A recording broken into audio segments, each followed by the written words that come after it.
बच्चों, आज हम पढ़ेंगे आपकी व्याकरण की बुक कक्षा 7 का पाठ 4, जिसका नाम है संधि। संधि किसे कहते हैं? दो वर्णों के परस्पर मेल से जो विकार उत्पन्न होता है उसे संधि कहते हैं। यहाँ पर आप सबसे पहले क्या देखने को मिलेगा आपको कि कुछ शब्द दिए गए हैं जिन्हें हमें ध्यान से पढ़ना है। जैसे महेश, महा प्लस ईश, धर्मात्मा, धर्म प्लस आत्मा, सदैव, सदा प्लस एव। तो ये जो वर्ण है इसमें क्या चीज़ दिखाई गई? जो पहले शब्द का अंतिम वर्ण और दूसरे शब्द का पहला वर्ण दोनों आपस में मेल से जो विरोध उत्पन्न हुआ है, विरोध यानी कि ये बदल गई हैं मात्राएं, तो वो ही हमारी संधि कहलाती है। यही इसकी डेफिनेशन है। दो वर्णों के परस्पर मेल से जो विकार उत्पन्न होता है उसे संधि कहते हैं। अब संधि विच्छेद किसे कहते हैं? संधि विच्छेद यानी कि जो हमने यहाँ पर शब्द बनाया है इसे अलग अलग करना। देखिए, यहाँ संधि के द्वारा एक बने शब्द को अलग करना संधि विच्छेद कहलाता है। जैसे नमस्ते, नमस्ते को हम अलग अलग करेंगे नमः प्लस ते। रेखांकन, रेखा प्लस अंकन। महेश, महा प्लस ईश, शिवालय, शिवा प्लस आलय। यहाँ पर आपको देखने को मिला कि यहाँ पर जब हमने दोनों का मेल करा तो यहाँ अंतर देखने को मिला, और यही अंतर आपको संधि के भेदों में दिखाई देगा। यानी कि ये अंतर हम किस प्रकार करेंगे? संधि के भेदों में हम देखेंगे कि कौन सी संधि का किस तरीके का भेद है। तो सबसे पहले हम आते हैं संधि के भेद पर। संधि के 3 भेद होते हैं: स्वर संधि, व्यंजन संधि और विसर्ग संधि। सबसे पहले हम आते हैं स्वर संधि पर। स्वर संधि, जैसा कि इसके नाम से ही आपको पता पड़ा, स्वर। स्वर यानी कि जो हमारी वर्णमाला होती है उसमें 2 भाग होते हैं, एक स्वर और एक व्यंजन। तो स्वर जो है वो हमारी मात्राएं हैं जो हम शब्दों पर लगाते हैं। तो चलिए देखते हैं स्वर संधि कि किस प्रकार एक्सप्लेन करते हैं। जब मिलने वाले 2 शब्दों में से पहले शब्द के अंत में स्वर होता है और दूसरे शब्द के प्रारंभ में भी स्वर होता है, तो वह क्या कहलाता? उस मेल से, ऐसे मेल से होने वाले परिवर्तन को स्वर संधि कहते हैं। यानी कि जब 2 शब्द के मेल, 2 शब्द का मेल, यहाँ पर पहला शब्द जो है वो भी आपको स्वर दिखाई दे रहा है यानी आ, और दूसरा शब्द भी आ, यानी कि जहाँ जो स्वर हैं, जो मात्राएं हैं वो ही हमें दिखाई दे और उनके मेल से जो विकार उत्पन्न हो वो जो कहलाता है वो स्वर संधि कहलाता है। यानी कि हम यहाँ देखेंगे कि जैसे यहाँ देखिए देव प्लस आलय, यहाँ पर देव आ की आवाज़ आ रही है, आ प्लस आ मिलकर हमारा आ हो गया। इसके आगे आपको जो है वो बहुत सारे सूत्र मिलेंगे कि हमें किस तरीके से, किसके मेल से हमें क्या बनता है। चलिए आगे देखते हैं। अब आता है आपका स्वर संधि के भेद। आपने संधि के भेद देखे, 3 भेद होते हैं: स्वर संधि, व्यंजन संधि और विसर्ग संधि। ऐसे ही यहाँ स्वर संधि के 5 भेद होते हैं: दीर्घ संधि, गुण संधि, वृद्धि संधि, यड़ संधि और अयादि संधि। तो सबसे पहले स्वर संधि का भेद होता है दीर्घ संधि। जैसे कि नाम से ही मालूम पड़ा, दीर्घ, दीर्घ यानी कि बड़ी।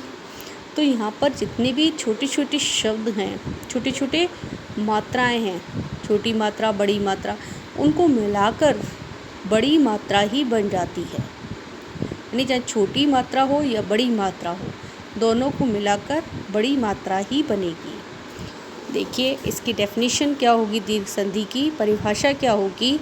ह्रस्व या दीर्घ, ह्रस्व या दीर्घ। मैंने अभी आपको बताया ह्रस्व या दीर्घ। ह्रस्व कहते हैं छोटा आ और दीर्घ कहते हैं बड़ा आ। ठीक है, ह्रस्व या दीर्घ, ए ई ऊ के आगे क्रम से ह्रस्व या दीर्घ ए ई उ आ जाएं तो दोनों को मिलकर क्रमशः आ बड़ी ई बड़ी ऊ बन जाता है। जैसे यहाँ दिख रहा है आपको कि छोटा आ छोटी ई जितने भी हैं वो यहाँ आपको दिख रहे हैं। यहाँ पर आपको छोटा आ भी दिख रहा है, बड़ा आ भी दिख रहा है, छोटी ई बड़ी ई, छोटा ऊ बड़ा ऊ सब दिख रहा है। लेकिन इन दोनों को मिलाकर क्या बन जाता है? बड़ा ही बनता है। छोटा नहीं बनेगा, बड़ा ही बनेगा। दोनों को मिलाकर बड़ा ही बनेगा, जिसे हम दीर्घ बोलते हैं। जैसे अब एग्जाम्पल देखिए इसके, कृष्ण प्लस अवतार। कृष्ण में आ की साउंड आ रही है और इसमें भी आ की साउंड आ रही है, तो दोनों को मिलकर हमारा क्या बन जाएगा? बड़ा आ, तो हो जाएगा कृष्णावतार। ऐसे ही आपको बहुत सारे उदाहरण दिखेंगे जिन्हें आपको स्वयं पढ़ना है। नेक्स्ट आता है आपका गुण संधि। अ या गुण संधि, तो इसमें आपको देखने को मिलेगा जो ए छोटा आ और बड़ा आ होता है, ए और आ जो होता है इसके मेल से इसमें जो भी शब्द बनेगा, मतलब कि पहला शब्द जो होना चाहिए वाक्य का, जैसे कि ये है, इसमें अ का साउंड आ रहा है तो यही होना चाहिए स्टार्टिंग में। अ या आ के मेल से ई या ई होने पर, ए या ओ या औ होने पर, या ओ तथा री होने पर क्या बन जाएगा? और हो जाता है। यानी इनमें से कोई सा भी हो तो वो क्या बन जाएगा? और हो जाएगा। जैसे कि इसमें दे रखा है आ प्लस ई, तो हो जाएगा ए। ठीक है, आ प्लस ई मिलकर क्या हो गया? ए। ठीक, आ प्लस बड़ी ई मिलकर तभी ए हो गया। बड़ा आ छोटी ई ए ही हुआ, बड़ा आ बड़ी ई ए ही हुआ। ऐसे ही आ प्लस ऊ मिलकर क्या हो जाएगा? आ प्लस ऊ मिलकर औ। आ प्लस ऊ मिलकर हो जाएगा हमारा औ। ठीक है, तो ऐसे ही यहाँ पर इसमें देखिए जो उदाहरण दे रखे हैं, सुर प्लस इंद्र। सुर में हमें किसका साउंड आ रहा है? आ का, और ये है ई। तो हमारा हमने देखा था, यहाँ सूत्र देखा था कि आ प्लस ई मिलकर ए हो जाता है, तो यहाँ हमने सुरेंद्र ए की मात्रा चढ़ा दी। ऐसे ही परम प्लस ईश्वर, परम प्लस ईश्वर, तो यहाँ आ और बड़ी ई मिलकर भी क्या हो गया? ए ही हो गया, परमेश्वर। राजा प्लस इंद्र, यहाँ बड़ा आ और ई मिलकर भी हमारा ए ही हुआ, यानी ए और ई मिलकर ए हो जाता है। इस चीज़ का ध्यान रखेंगे। नेक्स्ट, आ और ओ मिलकर औ हो जाएगा। ठीक है, आ और ओ मिलकर औ।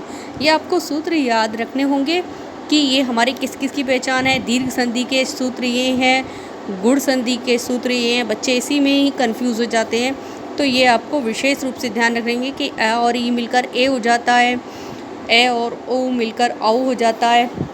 ऐसे ही यहाँ पर देखिए, आ और ऊ मिलकर औ हो जाएगा, आ और री मिलकर अर। जैसे देवर श्री, देव प्लस ऋषि देवर श्री, मोह प्लस ऋषि महर्षि।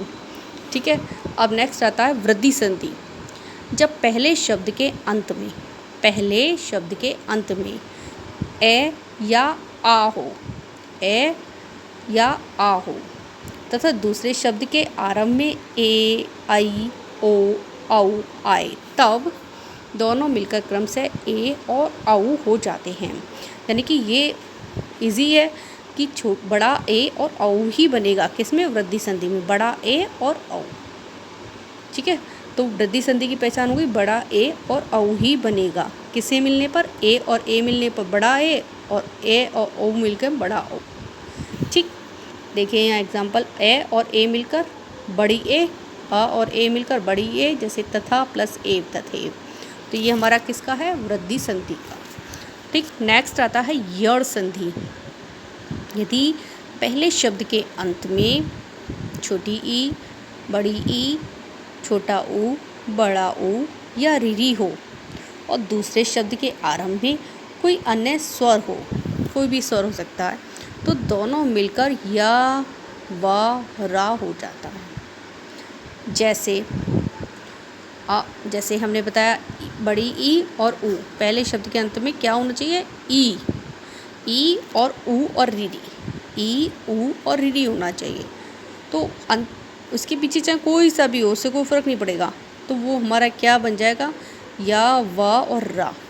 ई ऊ और री के बाद जो भी स्वर आएगा उसे हमारा या व और र बन जाएगा। जैसे आप देखिए अति प्लस आ, तो अतिरिक्त रा का साउंड आ गया, वो सॉरी अति प्लस अधिक, अत्यधिक, या बन गया अति प्लस अधिक, अत्यधिक। ठीक है, ई और आ मिलकर हमारा क्या बन गया? या। ई और आ मिलकर बना हमारा या। ऐसे ही ई और आ मिलकर भी हमारा या ही बनेगा। जैसे अति प्लस आवश्यक, तो अत्यावश्यक। ठीक है, समझ में आ रहा है ना? तो ऐसे ही यहाँ पर ये सारे जितने भी हैं एग्जाम्पल हैं यहाँ दे रखे हैं किसके? यर संधि के। लास्ट आता है आपका स्वर संधि का लास्ट भेद, अयाधि संधि। यदि पहले शब्द के अंत में ए ऐ ओ औ तथा दूसरे शब्द के आरंभ में भिन्न स्वर आएं तो क्रमशः ए का आय, ओ का औ का आव हो जाता है। ठीक है, जैसे ए का आय का आय, ओ का आव का आप, ये आपको याद ही करना होगा। ठीक है, तो यहाँ पर ने प्लस अन नयन, गे प्लस गायक, पौ प्लस अन पवन, पौ प्लस अन पावन, नौ प्लस इक नाविक। ठीक है, देखिए नाविक, नौ ओ और ई प्लस मिलकर क्या बन गया? आवी, तो नाविक। ठीक है, तो ये आपको यहाँ हमने आज पढ़ा स्वर संधि। नेक्स्ट हम पढ़ेंगे व्यंजन संधि। ठीक है, चलिए।